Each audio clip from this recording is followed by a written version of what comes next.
All right, dudes, what's going on? My name's That Guy Dale. I do a little streaming on Twitch. You can catch me at twitch.tv/ThatGuyDale3. I'm here with my buddy Julian. Julian, you want to just say a couple words to introduce yourself, man? Hey, what's up, guys? My name is Julian. I've been playing Valorant since around beta, and I love talking about patch notes. Yeah, for sure. We've kind of bonded over that and just like little custies with friends, talk about the nitty gritty, the nerdy stuff. And speaking of the nerdy stuff, kind of the elephant in the room right now is this whole center biasing change. This is the first time in my kind of experience or what I can remember where Valorant is actually taking real active steps towards their gunplay.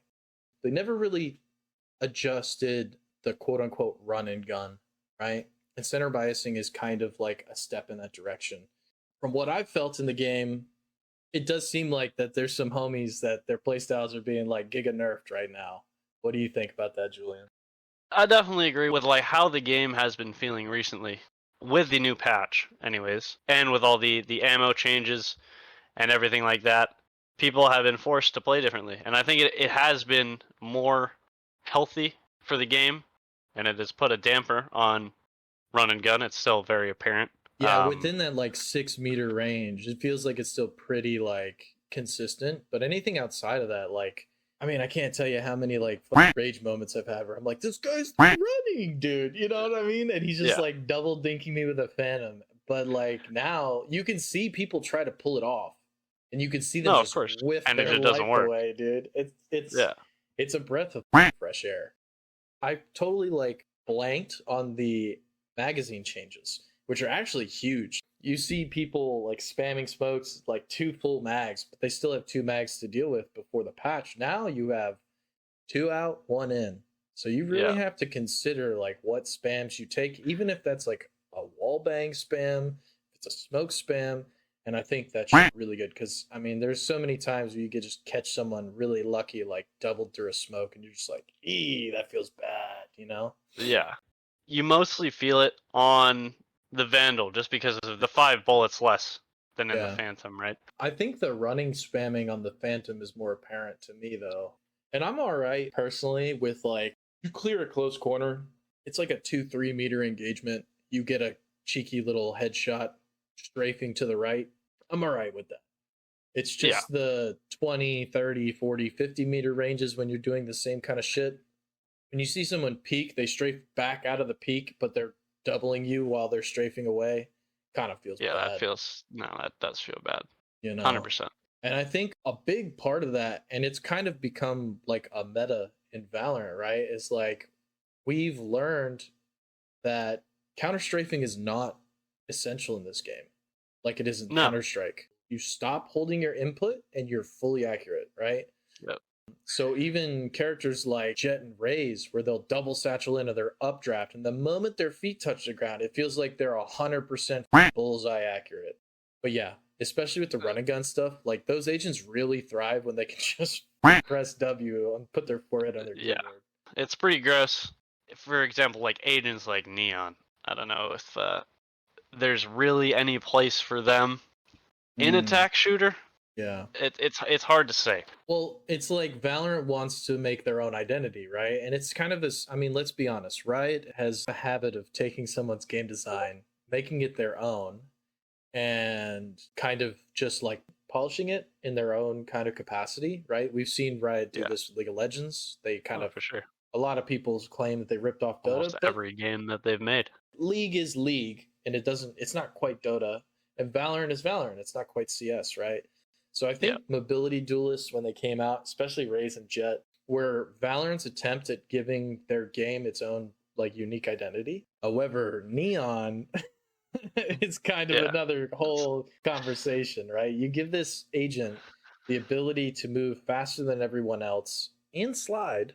And then we could talk about the dodge strafing. I mean, I've seen like Grumpy on Val's videos. That dude is nutty with the neon movement. And he just like people that are like Immortal Plus. They don't know what to do because it's like no other agent moves like that in the game.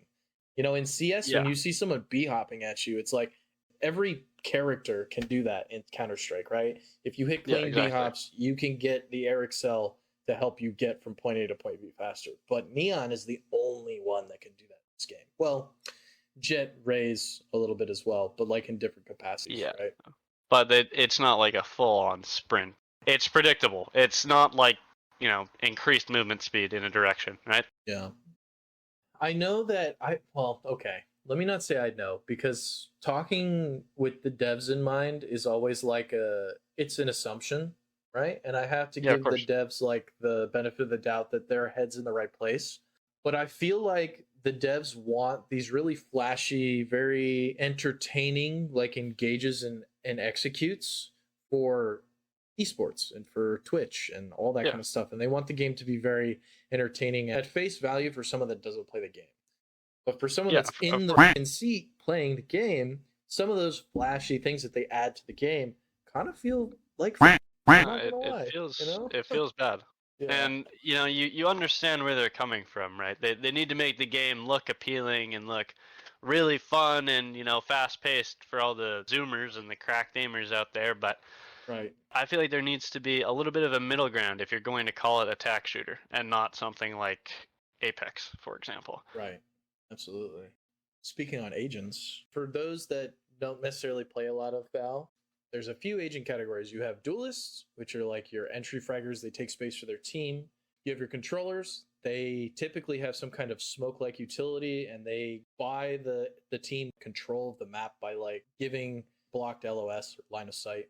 You have sentinels, which typically lock down areas of the map with other utility like cipher trips and alarm bots and all that. And then you have the initiator role.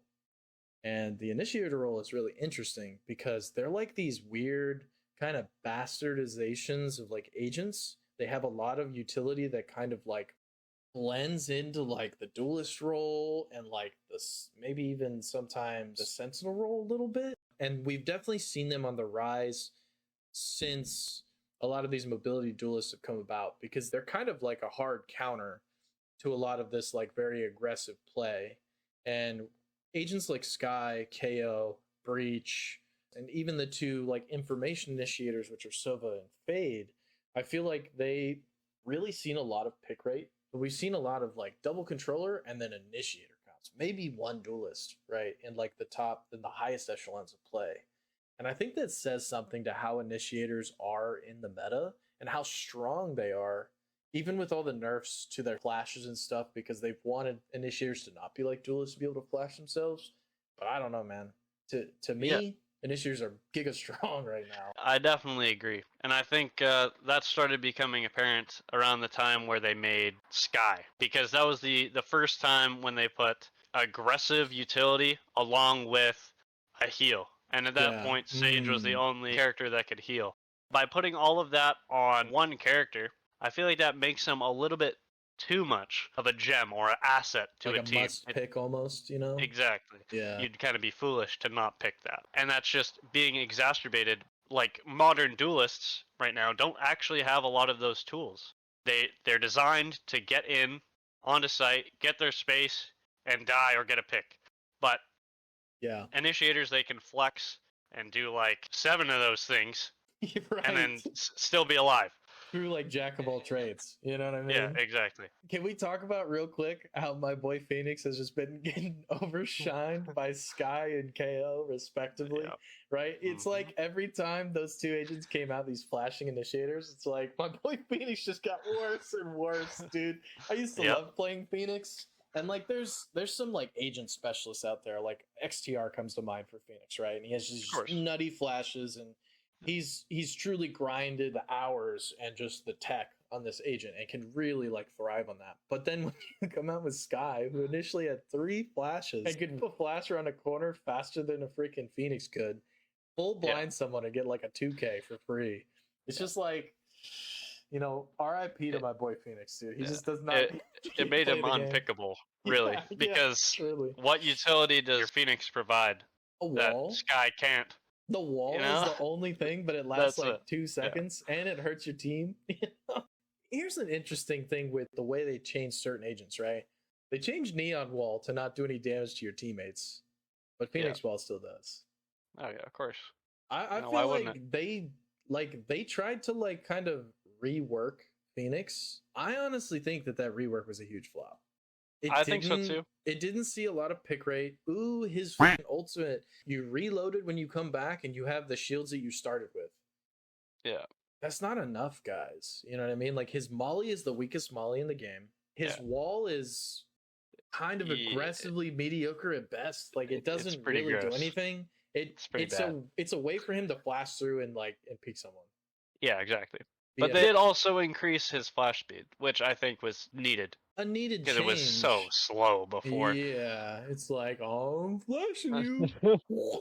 You know? And meanwhile, the guy that you're flashing can turn around twice and headshot you 3 times in that time. Yeah, for real. You know, I play a decent amount of Sentinel when I'm not either flexing on controller or playing like Initiator. Sentinels, man, they feel so bad right now. And they have felt so bad for like multiple acts, you know? Yeah. I think what they're trying to do is they're trying to just make them less oppressive and like make it so that when you take over a site and you put all your util down, sometimes it can feel like it's impossible to get on site with just how many things alert you and stop you and hinder you. Right. How would they change Sentinels to be healthy for the game, but like something that actually feels fun to play? Because the only Sentinel that I think is like hard in the meta still is Killjoy because of her ultimate. Her lockdown is insane. It's one of the best ultimates in the game, I think, especially on certain maps like Fracture. I definitely agree. I think you could argue that Cypher is still relevant. Yeah. In the Sentinel role, yeah, for sure. But I don't know. It's kind of a hard role to balance because you don't want to make the flank util too strong because then it feels bad for everybody. But then again, you can't make it too weak. Like how they have it right now, I would argue is too weak. Having a range on everything, I don't know. Yeah. Well, I understand why they did it. The main problem was Killjoy back in the day, right? Because Killjoy could set up on A site and play on C site, and she was not punished for that, right? Because she could have a character playing with all her utility. So basically, she's playing there as well, and she can have toaster setups and all kinds of shit. Like, you're not getting it. Thank you. And then Killjoy's like fragging out on C. You know, so like I understand why they changed it. And Killjoy was kind of a demon when she came out. You know, rip those days. I used to love playing Killjoy back then, but like, you know, nowadays it's like it's too restrictive, right? Especially like this might be like the dumbest idea ever, but like give me attacker versus defender like Sentinel restrictions, right? Like if I'm playing Haven and I'm playing Killjoy, I understand that attacker Killjoy might not be able to set up on A and then play C, right? But like dude, let me put my alarm bot in mid and go fucking push A site. Like just that one piece of flank utility or the turret, like one or the other. Give me the turret to have good, like full range, right? And I don't think that breaks defense either. Like even if it's just the turret didn't have the range. I understand the alarm bot with the nanoswarm combos. Yeah, you really want like that Killjoy to be playing on that site because that's a powerful combination of utility to just have wherever, right?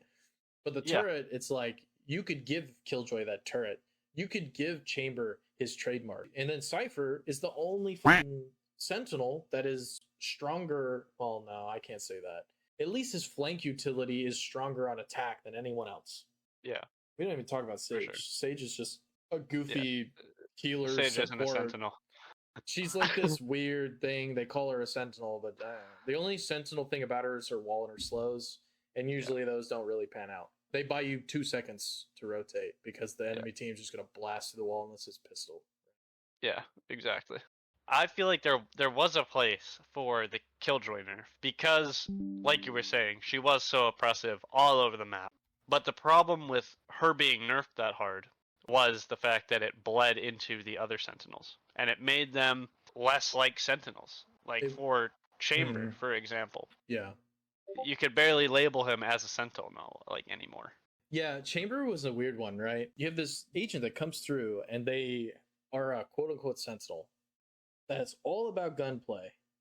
And they have these 2 trademarks, which are pretty decent at flank control. So I was happy with Chamber when he came out as a Sentinel. Now, I'm not the most cracked aimer in the world, so his Headhunter and stuff, you get value here and there. The Super Deeg stuff that he has with his Headhunter, I honestly think should be on the Sheriff too. 145 to headshot at like 30 meters. That thing feels so bad. You know, he comes out the gate and then they're just like, oh, he's too strong because his freaking ultimate is insane. He's got this like super operator, super dig combo, and they come out quick. They, you know, you can fire his op way faster than a regular op. Like all his guns felt super oppressive, and his teleport. Let's not forget about his teleport. And don't forget, on his ult, it put down a massive slow for like 70%. Yeah, and then so like you got all this stuff going on, and then they're like, yeah, we got to nerf Chamber. Let's nerf the only thing that makes him a Sentinel. Like, it doesn't make any sense. Make it make sense, bro. We'll give him. We'll take a trademark away. Then we're gonna give him range for his trademarks. Like, oh man, I feel like the devs' hearts are in the right place, but sometimes like the angles at which they go to like solve the issues is just kind of unfortunate. And then they go, okay, that problem's been solved. We're just gonna move on to like.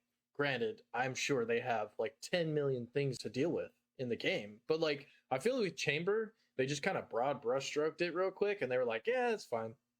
Yeah, you know what I mean? Like that's how it felt. Like it was. Like, it's kind of how the Phoenix changes felt, but the Phoenix changes were not in his favor. Well, a little bit. It makes him like playable and unrated when you're goofing with your friends. Speaking on agents, real quick, we can talk quickly about Viper and controllers. I think Viper and controllers are actually pretty interesting. And Viper has been a point of contention for me because I don't like her utility. I don't like how the poison cloud, you have to like toss it like a baseball.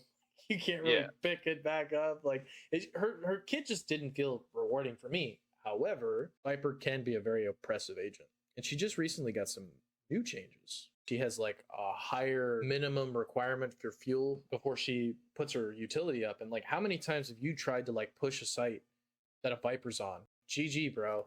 The wall's up for a million years. And then as soon as the wall goes down, there's 3 people ready to like clap some cheeks. And by the time the wall is down, the whole team is rotated and is watching every angle that you could push. Right. She's definitely one of the controllers that I think is more akin to the Sentinel role and does very well in defense. But then something that I've always complained about with Viper is she's not good on her own. On attack, she cannot be flexible with her utility. No. She puts down her execute. That's it. That's what you got, And otherwise, you're naked like a chicken that's been plucked and feathered on the other side. Yeah. Good luck. You know what I mean? No, exactly. Especially maps like Haven, right? Like you just can't play her solo. Now, Viper Harbor combo. Now we're talking. Now you can actually play Viper, keep that oppressive nature, and you have another person to be that flexible. Okay, we have to rotate here now, but we have utility to block LOS and stuff, right? Yeah, exactly. So, I wouldn't mind seeing a change where Viper could pick up her wall. Yeah, that would be interesting. So that she could have that flexibility, especially in attack, right? Now, for sure, there should be a pretty heavy cooldown for it. Like, I'm thinking like 30 seconds. I think the way that the meta has favored her is picking just double controller. That's like you were saying. For all these bigger maps that they're putting out for like Fracture, Breeze, and even Pearl, I would argue Pearl is on the bigger side. If you want to run Viper, you just need another controller. I would agree with that. I think on Fracture, you're trolling if you don't go double controller. Yeah. Personally. It's the one map that I really hate to play, and then if I'm playing controller on it and I'm by myself, I'm like, GG, like like I don't know. I could play Astra. That's the only thing you could play in that capacity, and like maybe have a chance. Yeah. All right. Yeah. So we've kind of beat agents to death. But like I think these are things that should be discussed, and I feel like a lot of the stuff that is discussed about Valorant is all about like must pick agents to climb, and like what is like the pro meta. A lot of people do, I feel like, get fulfillment out of playing whatever's flavor of the month, whether it be Sky or Neon or whatever's going on. People just like having something that is the most powerful at that particular moment. or in that patch. Me personally, I don't. I like Yeah. being fulfilled with honing my skills very slowly. So here's You a know? question for you. What's that? Do you think Val or Riot should make more steps to shake up the agent meta? Should Riot shake the jar, so to speak, for I agents? think I think it would be probably healthy for the game because I feel like that is why a lot of people are, leaving Valorant or hoping that CS2 is good enough to leave Valorant. I think it would be definitely a good decision to mix it up at least a little bit and make it kind of fresh feeling, you know? Yeah, breath of fresh air type stuff. Exactly. Now, we've seen Riot do this with maps and map pools. And ever since Pearl came out, they said, all right, we're going to start doing map pools now. So we're going to take maps out of the competitive rotation. They're going to be out of unrated. They'll still be playable in like things like Swift Play and Spike Rush, Escalation and Deathmatch, right? But like right now, for instance, like we don't see Breeze in the competitive rotation. A lot of what they've been doing is they've been reserving that time where that map is pulled to make changes to it. And the most recent changes we've got were on Pearl. As a controller player, I actually like the Pearl changes for B. Yeah, they're not terrible. Yeah. I think there was definitely more they could have done. Yeah. B long just feels like I'm a hot dog down a hallway, man.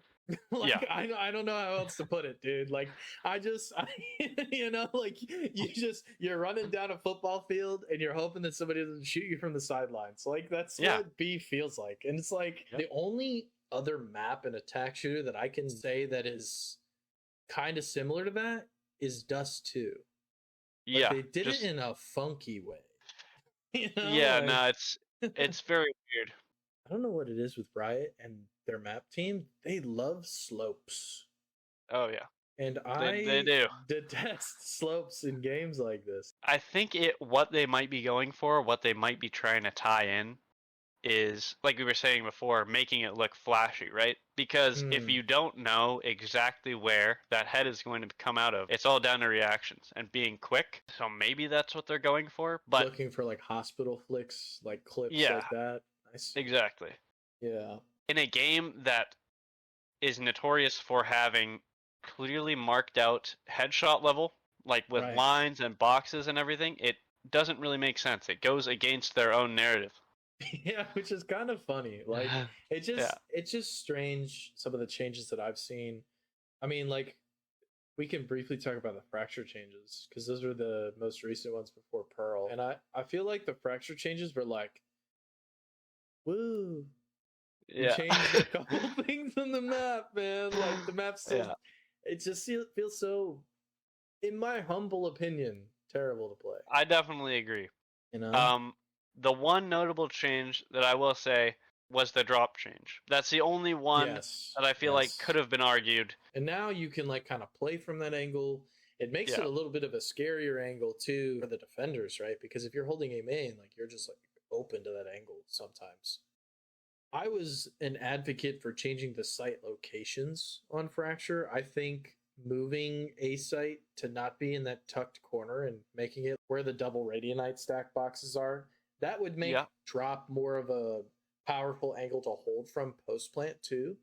And I think it would make the pinching from dropping a main a little less oppressive for the defenders. And sand, rope, like that top rafter kind of area, all of those positions become way more viable instead of just being like retake positions. I think another way that they could maybe tackle that is, like you were saying, moving the part of the site where it's under the overhang.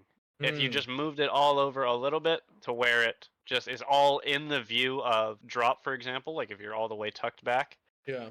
I think it would make it feel a lot better, at least for trying to retake. Yeah, Fracture is one of those weird maps where I feel like they were trying to go for the same Breeze kind of thing, where they wanted to be very like aim centric, very flicky. Like there's a lot of double elevation kind of angles, and I think Valorant is like the biggest fanboys of is like this like they want to create like a ton of high lows, which is the most brutal angle to peak in a game. Yeah, is a high low. I feel like what Riot needs to also be doing is listening to both sides. I feel like they are too heavily weighted on listening to professional play.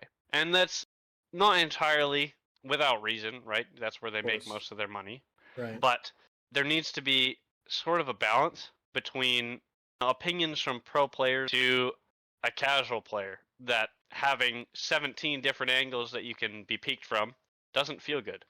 I would be curious to hear what the devs' perspective on non-first shot accuracy is, like why they put that in the game. You know what I mean? Yeah. From the horse's mouth, because like it just kind of feels bad, but there might be like a legitimate reason that they do it, and we just don't know it. But... yeah, I couldn't tell you what it is, but I mean, yeah, for real. The one thing that we are very fortunate of in Valorant is that the devs are pretty transparent about the changes that they make, and they do. Yeah. They give rationale for the changes, which I think is good. In Val, I would say 95% of the changes are pretty solid, right? Yeah. And then there's that 5% that we're just kind of scratching our heads going, I don't know about that. But, I mean, we're all prone to mistakes. We're all human beings. Of course. So. Of course. But yeah, man.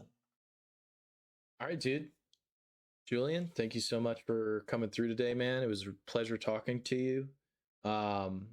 Like always, these chats are really fun. So I had a good time recording this, and hopefully people can hear our kind of 2 cents on what's going on in Valorant right now.